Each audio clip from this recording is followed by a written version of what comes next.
Wong salaman bar salat salah. Coba to. Wong wis bar salat kok. Nek wis bar salat ki ngising wae entuk. Kok bar salat salaman ra entuk.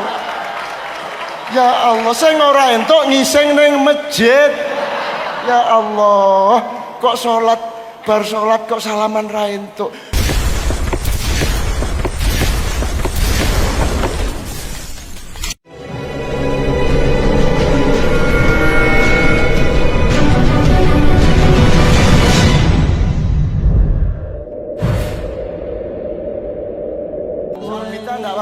Kalau Anda memilih untuk menghindari apa-apa yang Rasulullah tidak lakukan, terus Anda punya pedoman, lho Rasulullah tidak melakukan kok saya melakukan, kuwi yo apik.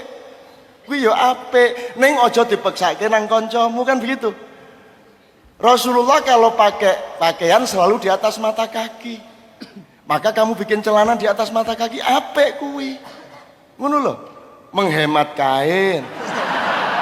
Nek banjir ora terus apa tak kuwi itu loh, orang masalah neng ya wagu kan ngono ya, ora apa-apa wagu neng mlebu swarga ya toh. Nah, saran saya yang ditiru jangan hanya pakaian, tirulah juga cara makannya, tirulah juga luasnya rumahnya. Rasulullah itu kamarnya dengan Siti Aisyah itu panjangnya 4 meter, 80 cm, lebarnya 4 meter, 62 cm. Jadi demi cinta kita kepada Rasulullah, kita bikin perumahan sing luasnya semono-semono. Demi cinta kita kepada Rasulullah, jangan lebih luas sedikit pun. Kalau lebih luas berarti kamu menyakiti hati Rasulullah. Ngono. Tirulah beliau setotal-totalnya, kan begitu. Kalau makan jangan pakai sendok. Karena Rasulullah tidak pernah seumur hidup pakai sendok. Suruh ya ora tahu. Mesti menganggo driji telu. Mulai saiki jamaah UGM kalau makan pakai 3 jari ya. Engko nggawe mie godhog bareng-bareng. Soto nganggo driji telu, ayo ngene ta.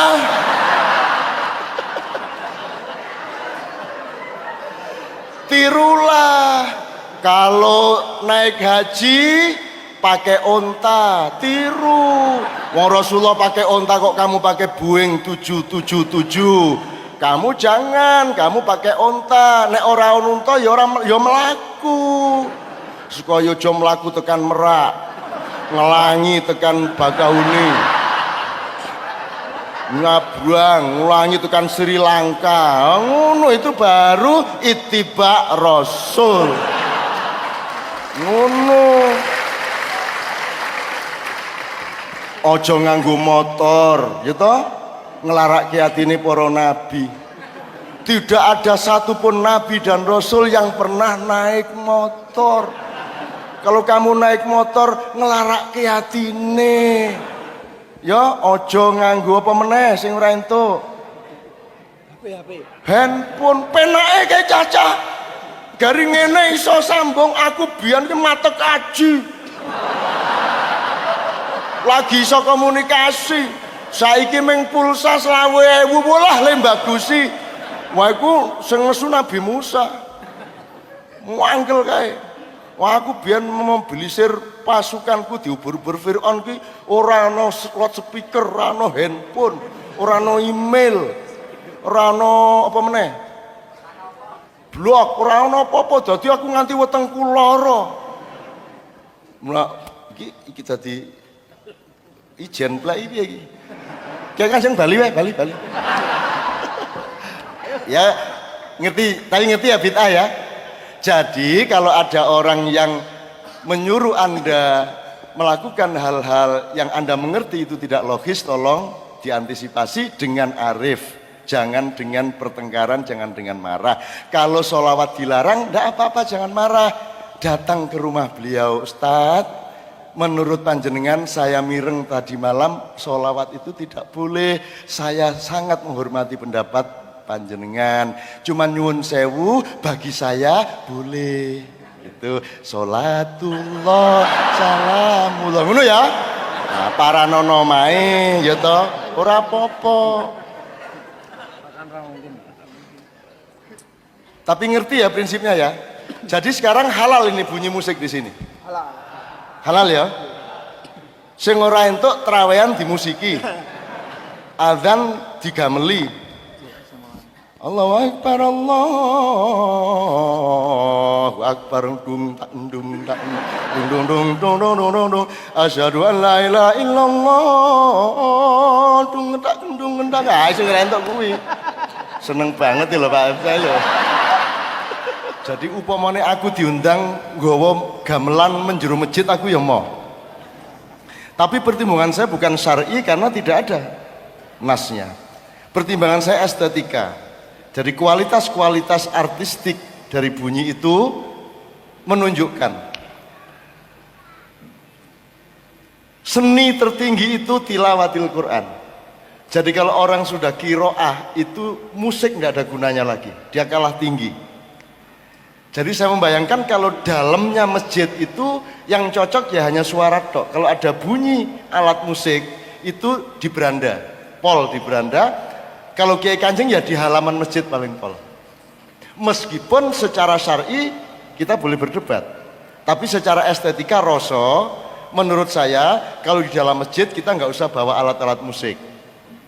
Itu cukup yang original dari mulut manusia. Jadi teman-teman ini banyak berdebat tanpa membedakan mana yang sebenarnya kasusnya budaya, mana yang sebenarnya kasusnya syar'i.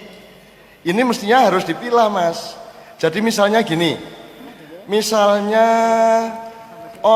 ulama rata-rata tidak mau tahu mengenai kebudayaan ya Pak ya. Ustadz-ustadz nganggep kebudayaan itu tidak penting. Saya bilang sama Anda, bagaimana mungkin agama bisa diaplikasikan tanpa kebudayaan? Kebudayaan itu budaya, budaya itu budidaya, budidaya itu bahasa Islamnya ijtihad. Ya tadi itu dari padi harus diijtihadi sampai jadi nasi. Itu yang namanya teknologi itu ya budaya. Hanya ilmu dan kebudayaan menghasilkan H2O. Bagaimana kalau agama tidak peduli kepada kimia? Kan begitu. Agama harus peduli, orang pelaku agama harus peduli sama kimia, sama biologi, sama penemuan-penemuan ilmu. Bagaimana bikin masjid tanpa teknologi dan budaya? Masjid tidak akan bisa dibikin tanpa budaya dan teknologi. Ka'bah tidak bisa dipelihara kalau tidak dengan teknologi dan kebudayaan. Air Zam-Zam itu menurut anak saya itu akan mengalir sampai 300 miliar lagi, tidak akan habis. 300 miliar tahun lagi. Itu membutuhkan teknologi sangat tinggi untuk maintain si air Zam-Zam ini. Jadi tidak bisa agama mengelak dari kebudayaan dan teknologi.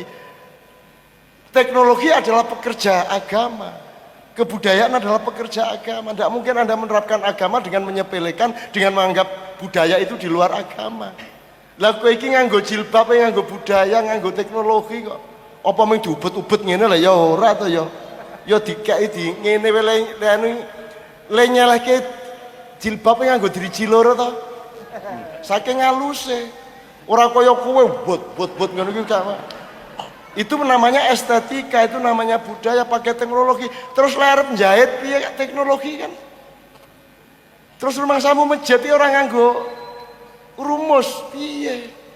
Enggak pakai pengetahuan tentang air mustakmal, ghairu mustakmal, penelitian mengenai air yang suci dan air yang tidak suci. Kan sangat seluruh fakultas di UGM ini merupakan tool atau pendukung dari pelaksanaan agama. Itu teman-teman sekalian. Jadi aneh kalau ustadz sinis kepada kebudayaan. Kaya-kaya dhewe wuda wae. Lho nek kowe iki kadokan berarti kowe ya pro budaya lho lah piye kowe? Apa ya kowe cawete mung diubel-ubel lah ya ora ya dijahit to ya. Lah jadi agama sangat membutuhkan mesin jahit gitu loh. Adene nek ana ustadz anti teknologi jajal bukaan sarunge katoke piye? Ngono, diubel-ubel tok kuwi mesti. Tur mesti duduk kain, sebab untuk dari kapas menjadi kain butuh teknologi, butuh budaya. Jadi nek ono ustadz anti teknologi nganggep teknologi bukan bagian dari agama, kalau ada kiai nganggep kebudayaan bukan bagian dari agama, berarti kain mesti sing dienggo kathok kuwi langsung belarak. Ya ta Pak ya? Belarak mesti, nek ora percaya ploroten wis. Mesti belarak. Nek ora sabut kuwi. Apa wis pokoke mesti kuwi. Ora mungkin ana unsur jahit. Ya toh? Jadi Bapak-bapak sekalian, mana mungkin agama dibumikan, diterapkan kalau engkau menganggap teknologi, ilmu dan kebudayaan itu bagian di luar agama. They are part of religion application. You understand? 10. Jadi Pak, soal kebudayaan sudah Pak ya, soal masjid saya kira perlu simposium dikit-dikit lah berkala. Menurut saya oke. Yo aja njur saiki ketoprak pentasnya masjid yo aja ya toh. Menurut saya itu bukan masalah syar'i nomor satu, menurut saya itu masalah budaya dan kesepakatan norma. Setiap daerah boleh berbeda-beda. Misalnya nyuwun sewu ya, tak kasih, saya bahkan bisa nyetelin ke Anda. Misalnya idza quri'al Qur'anu fastami'u lahu wa ansitu la'allakum turhamun. Ini nafsir kene beda-beda loh. Kalau di Indonesia asal orang baca Quran meneng. Paling kok nek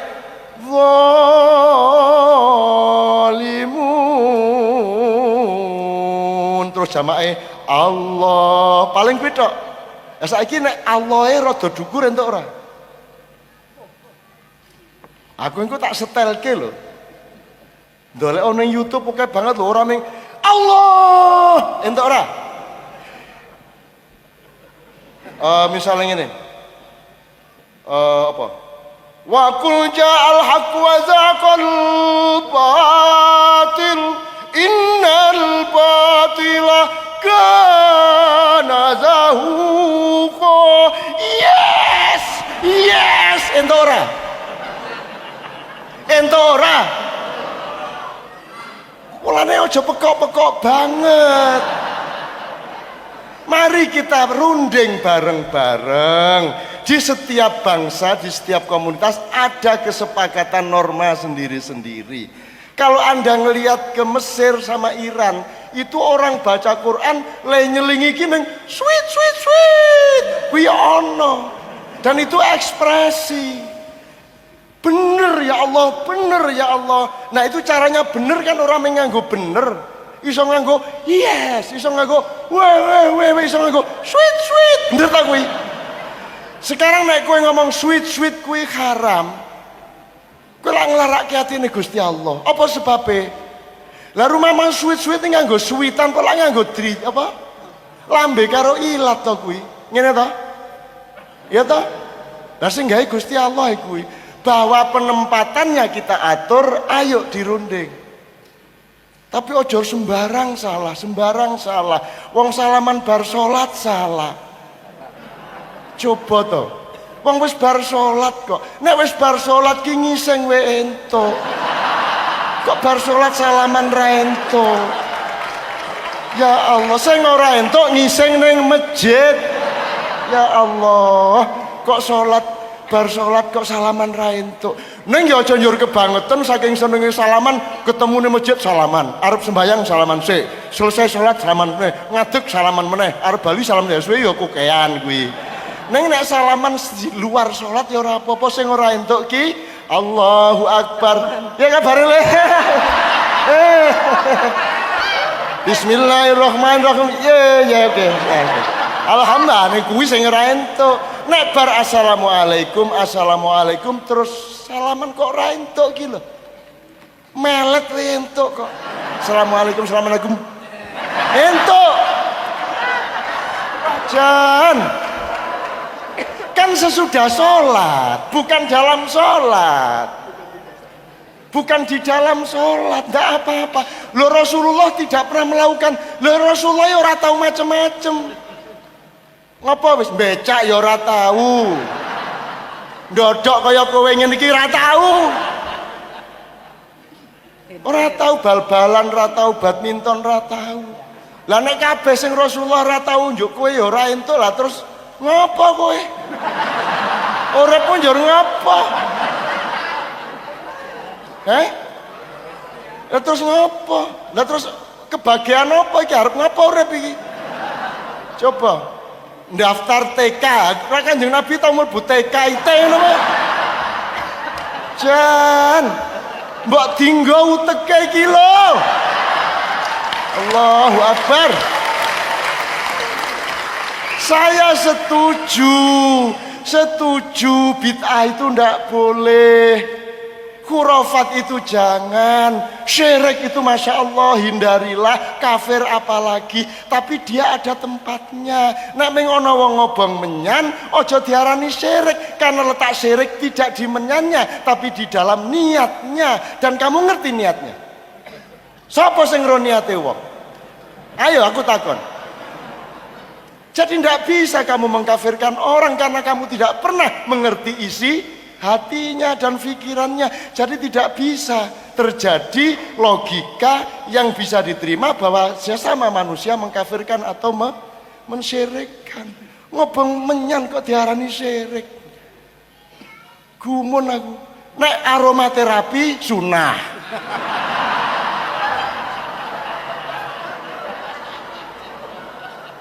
Piye nek ana dukun ngene-ngene khurafat, nek massage sunah ngono ya. Enake dhewe arek-arek iki gitu loh. Tolong ya ini kita perpanjang contohnya oke banget loh iki. Ning pokoke mari kita bikin gerakan Islam anti pekok ngono ya. Saya sering ke masyarakat itu menyampaikan ini yang seperti disampaikan Cak Nun. Jadi nyuri ilmu nggih. Ini bahwa yang diciptakan manusia itu adalah budaya. Yang sekarang menjadi perdebatan. Kalau ada orang tanya, mungkin karena memang saya ilmunya kurang, ini begini.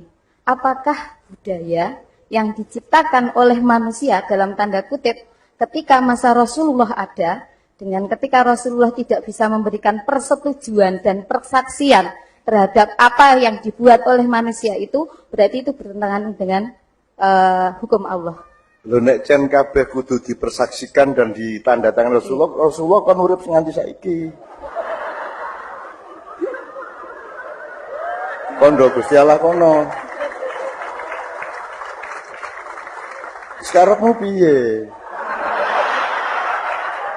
Mulane kowe iki dibekali Quran hadis karo akal pikiran, terus diculke. Yo nanti nilai yang diminta oleh Allah, orang yang dulu hidup bareng Kanjeng Nabi, tuntutannya beda dengan kita sekarang. Mungkin orang melu. Mereka jawabnya seperti ini gimana, Cak Nun? Yeah. Kalau Rasulullah itu yang sempurna, jadi tidak mungkin beliau itu lalai sampai ada yang ketinggalan tidak dilakukan. Seandainya yasinan, tahlilan bagus, istighosah bagus, sholawatan, maulidan dan sebagainya bagus.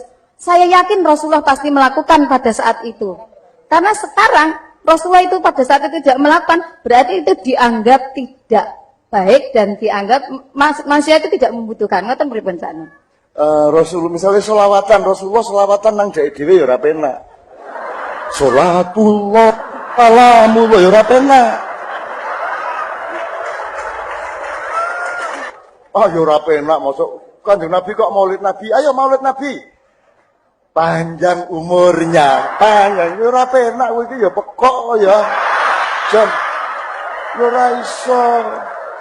Jadi tidak semua perbuatan itu harus diperintah Rasulullah. Ya, ada perbuatan yang asal tidak ada larangannya boleh dilakukan. Ojo njur kene si aku arep pasang akun Twitter iki ana hadise ra ya. Amo dara kowe. Ya ora ono.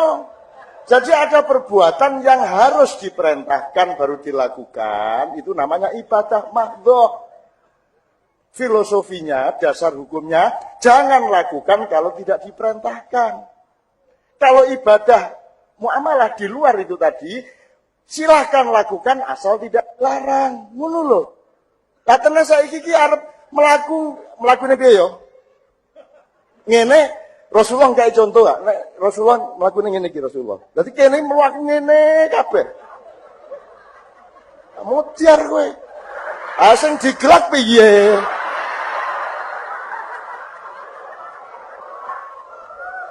Bodoh itu boleh ning aja kebangetan. Jadi gini loh, ada sesuatu yang harus kamu lakukan karena diperintahkan. Atau filosofinya lebih ekstrim, jangan lakukan kalau tidak diperintahkan. Misalnya Gusti Allah larang ngongkon salat, ojo salat. Neng ono di luar itu namanya ibadah muamalah 96,5% jumlahnya di dalam Al-Quran. Silahkan lakukan apa saja, asal tidak dilarang. Mancing. Karena Kanjeng Nabi kan nyontoni kabeh. Wah, ngepit. Wah, Kanjeng Nabi ngepit. Remuk iki nabine. Nabi golek, lha piye nabine wong Arab ora ngerti derkuku, doro, perkutut. Ora ana Kiai Slamet ning kono iki ora ana Kiai Slamet. Mulane kowe iki dikai akal ditarok tu apa? Ayo kapal. Tarok tuka, aku tinggalkan kepadamu setelah aku tidak ada Al-Quran dan hadis. Dengan akal pikiranmu karo rasamu. Tidak semua hal harus hanya dilakukan kalau ada perintahnya. Misalnya gini, mana perintah maulid Nabi? Isra Mi'raj, tahlilan. Mana perintahnya? Kalau ada perintahnya saya lakukan dan saya biayai berapa saja. Aku ditakoni ngono. Mana larangannya? Kalau ada larangannya tak patenane sing gawe.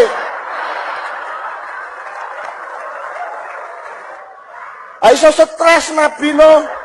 Kudu nyontoni kabeh. Sangat teliti Rasulullah, pasti semua diberi contoh. Hidup manusia itu begitu luasnya dan berkembang.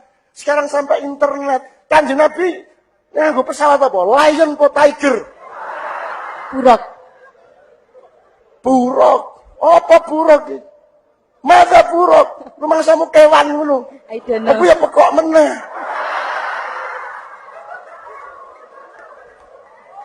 Lah piye to ya? Jadi kamu itu di luar rukun Islam itu ngene bebas so. Lakukan apa saja asal tidak saya larang. Enak Pak. Sampai batas mana Nabi itu kan memberi contoh substansi, bukan memberi contoh budaya. Anak budaya sendok rento. Lah saiki kudu nganggo driji telu ngene iki. Rasulullah nek mangan lha ngingkur moe. Anek mie godok.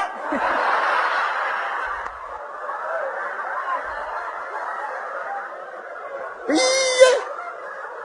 Akhirnya iki mie sing enak mangan-mangan njur nganggo driji telu ngono kae ayam motor kowe. Piye iki? Ini soal utek ini walah Jan. Apa meneh? Burjo, piye meneh nek burjo nganggo tangan telu ngene iki. Iya, iya. Jadi ya Allah, ya Rabbi, ya Karim. Memang Rasulullah sangat teliti. Tapi dia tidak lantas memberi nasi semua hal. Dia mewarisi padi, kudu kok tutuse. Njur engko berase dadi apa sakarepmu. Asal tidak melanggar syariat Islam. Itu di bidang apa saja. Pengajian, tahu makanya Nabi pengajian? Kajian. Tahu Pak? Nganggo mikrofon. Aku nak ketemu Kanjeng Nabi tak isin-isin jenengan tetap duwe kita. Nabi Musa bareng Allah gayamu karo Khidir ngono. Jenengan ora tau to ngerti. Tak gawe pamer. Ayo iki haram ngomong haram ngono iki. Jadi tidak ada barang haram. Pisau tidak haram. Alat kemaluan tidak haram. Dia baru haram ketika digunakan tidak pada tempatnya. Makanya ada pedoman di Kiai Kanjeng. Nutuk saron luwe apik timbangane nutuk ndasmu.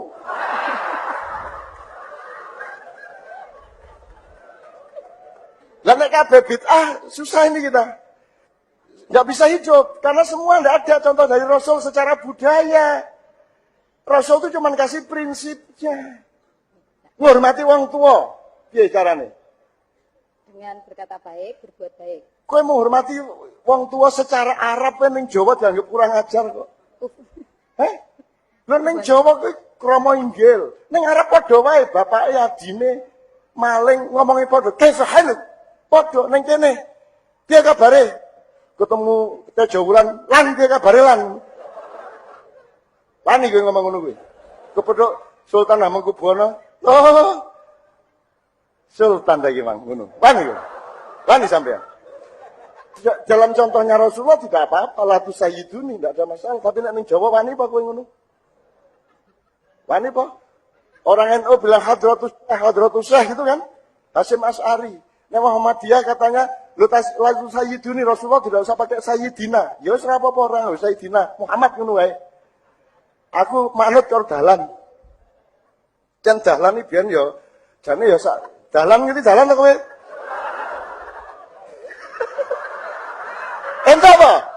Ente apa?